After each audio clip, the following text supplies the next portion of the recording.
Commentaire de saint Thomas d'Aquin sur l'Évangile de Jean, chapitre 11, suite. L'évangéliste montre ensuite la lenteur d'intelligence des disciples. Il expose d'abord le signe de leur lenteur, à savoir qu'ils ne répondirent pas selon l'intention du Seigneur, puis leur lenteur est montrée d'une façon manifeste. Les disciples dirent « Seigneur, s'il dort, il sera sauvé ». Il faut savoir que ce que le Seigneur avait dit du sommeil de la mort, ceux-ci le comprirent du sommeil naturel.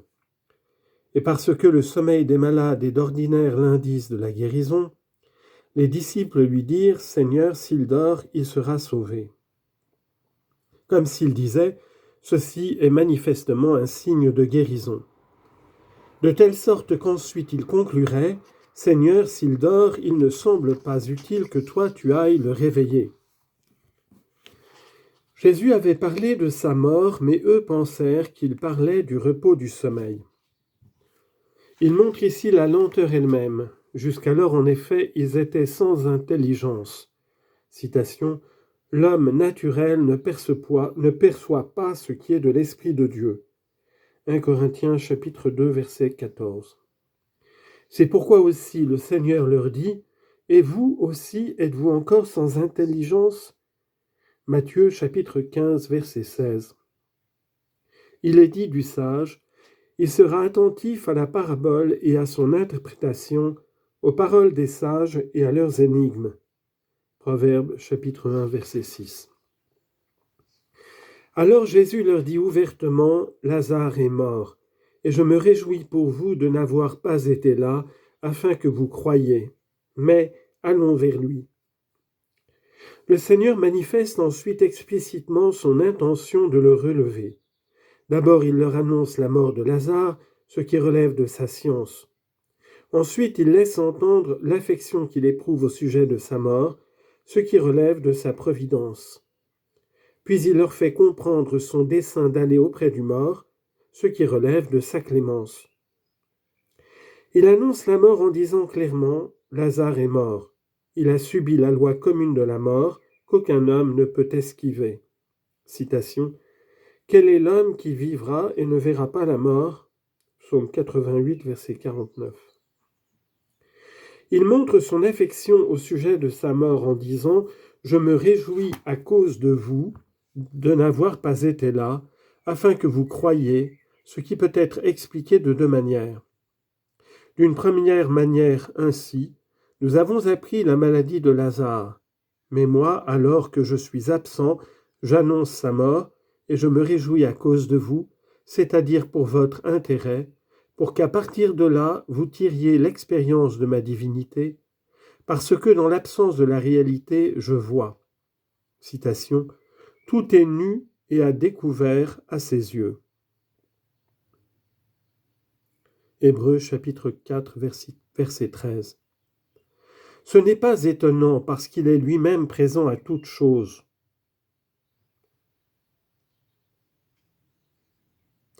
Citation, « Est-ce que le ciel et la terre, je ne les remplis pas ?» Jérémie chapitre 23, verset 24. Afin que vous croyiez, non pas afin qu'ils commencent à croire à nouveau, mais pour qu'ils croient davantage et d'une manière plus vigoureuse. Citation, « Je crois, Seigneur, mais viens en aide à mon incrédulité. » Marc chapitre 9, verset 23. D'une autre manière, ainsi, je me réjouis qu'il soit mort, et ceci à cause de vous pour votre intérêt, afin que vous croyiez. Car si j'avais été là, il ne serait pas mort. Mais parce qu'il est mort, le miracle apparaîtra plus grand lorsque je ressusciterai un mort déjà livré à la corruption. Et à cause de cela, vous serez davantage fortifiés dans la foi. En effet, c'est plus grand de relever un mort que de préserver un vivant de la mort. Par là est donné à entendre que parfois les maux sont source de joie, en tant qu'ils sont ordonnés au bien. Citation, « Pour ceux qui aiment Dieu, toutes choses coopèrent au bien. » Romains chapitre 8, verset 28. Puis il leur fait comprendre son dessein de partir en disant « Mais allons vers lui ». En cela, il montre la clémence de Dieu en tant qu'il attire en les devançant miséricordieusement. Les hommes qui se trouvent dans le péché et qui sont comme morts, n'étant pas capables par eux-mêmes d'aller vers lui, selon cette parole, d'un amour éternel je t'ai aimé, c'est pourquoi je t'ai attiré en ayant pitié de toi. Jérémie chapitre 31 verset 3. Thomas, appelé Didyme, dit donc aux autres disciples, allons nous aussi pour mourir avec lui. Ici est notée l'affection des disciples, qui peut être expliquée de deux manières, soit comme celle de celui qui doute, soit comme celle de celui qui aime. Elle est expliquée par saint Jean Chrysostome de la première manière, car, comme on l'a dit plus haut, tous les disciples craignaient les Juifs, et plus que les autres, Thomas. Car avant la passion, il était plus faible que les autres et plus infidèle, lui qui cependant plus tard a été rendu plus fort et irréprochable, qui seul a parcouru toute la terre. C'est pourquoi, à cause de ce doute, il dit aux autres disciples, « Allons nous aussi pour mourir avec lui », comme s'il disait, « Lui, il ne craint pas la mort, il veut y aller tout entier, voulant se livrer à la mort, et nous avec lui. » Saint Augustin explique cette parole de la seconde manière. En effet, Thomas et les autres disciples aimaient tellement le Christ qu'ils voulaient soit vivre avec lui présent, soit mourir avec lui pour ne pas rester abandonnés et donc inconsolés après sa mort. C'est pourquoi, à cause de cet amour, Thomas dit aux autres disciples, « Allons nous aussi pour mourir avec lui ?» Autrement dit, il veut s'en aller, le danger de la mort le menace. Et nous, resterons-nous afin de vivre? Loin de là. Allons plutôt pour mourir avec lui. Citation. Si nous souffrons avec lui nous régnerons. 2 Timothée chapitre 2 verset 12. Pardon. Oui. 2 Timothée chapitre 2 verset 12. Et encore, si un seul est mort pour tous, donc tous sont morts. 2 Corinthiens chapitre 5 verset 14. L'ordre de la résurrection. Après avoir annoncé le relèvement de celui qui est mort, l'évangéliste décrit ici l'ordre de la résurrection.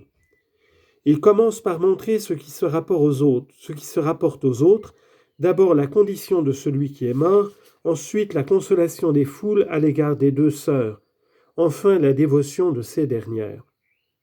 Puis il met en avant ce qui convient à l'affection du Christ et en dernier lieu, il présente l'accomplissement du relèvement. La condition de celui qui est mort, la consolation des deux sœurs et leur dévotion. Jésus vint donc et trouva Lazare dans le tombeau depuis 4 jours. La condition de celui qui est mort est décrite quant au moment de la mort, elle datait de 4 jours, et quant au lieu, dans le tombeau. À partir de cela, il apparaît, selon le sens littéral, comme on l'a dit plus haut, qu'il mourut le jour où la maladie fut annoncée au Seigneur. Selon saint Augustin, par ces 4 jours, on signifie 4 morts différentes. Le premier jour est celui du péché originel que l'homme tire de la lignée de la mort. Par un seul homme, le péché est entré dans le monde. Romains 5, 12. Les 3 autres jours se rapportent à la mort du péché actuel. Car tout péché mortel est appelé mort selon cette parole du psaume, la mort des pécheurs est très mauvaise. Psaume 33, verset 22. Et ces 3 jours se divisent selon la transgression de 3 lois. D'abord celle de la loi naturelle que les hommes ont transgressée, et c'est le second jour de la mort. Citation, « Ils ont transgressé la loi et le pacte éternel ». Isaïe chapitre 24, verset 5. C'est-à-dire la loi naturelle. Ensuite celle de la loi écrite que les hommes ont aussi transgressée, et ainsi c'est le 3e jour. Citation, « Moïse ne vous a-t-il pas donné la loi, et aucun d'entre vous n'accomplit la loi ?» Jean 7, 19. Enfin celle de la loi de l'évangile et de la grâce que les hommes ont transgressée. Et c'est le 4e jour plus grave que tous les autres. Citation, « Celui qui rejette la loi de Moïse est mis à mort sans aucune pitié sur la parole de 2 ou 3 témoins. D'un châtiment combien plus grave penserez-vous que sera jugé digne celui qui aura foulé aux pieds le Fils de Dieu, tenu pour profane le sang de l'alliance par lequel il a été sanctifié et aura outragé l'esprit de la grâce? Hébreux chapitre 10, verset 29. Mais d'une autre manière, le premier jour est le péché du cœur.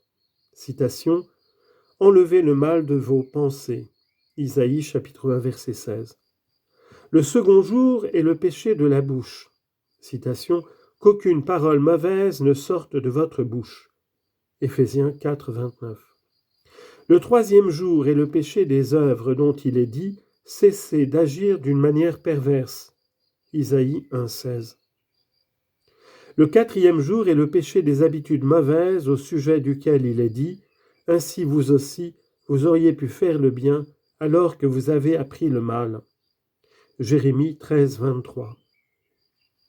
Cependant, de quelque manière que l'on interprète, le Seigneur guérit parfois ceux qui sont morts depuis 4 jours, c'est-à-dire ceux qui ont transgressé la loi de l'Évangile et sont retenus dans l'habitude du péché.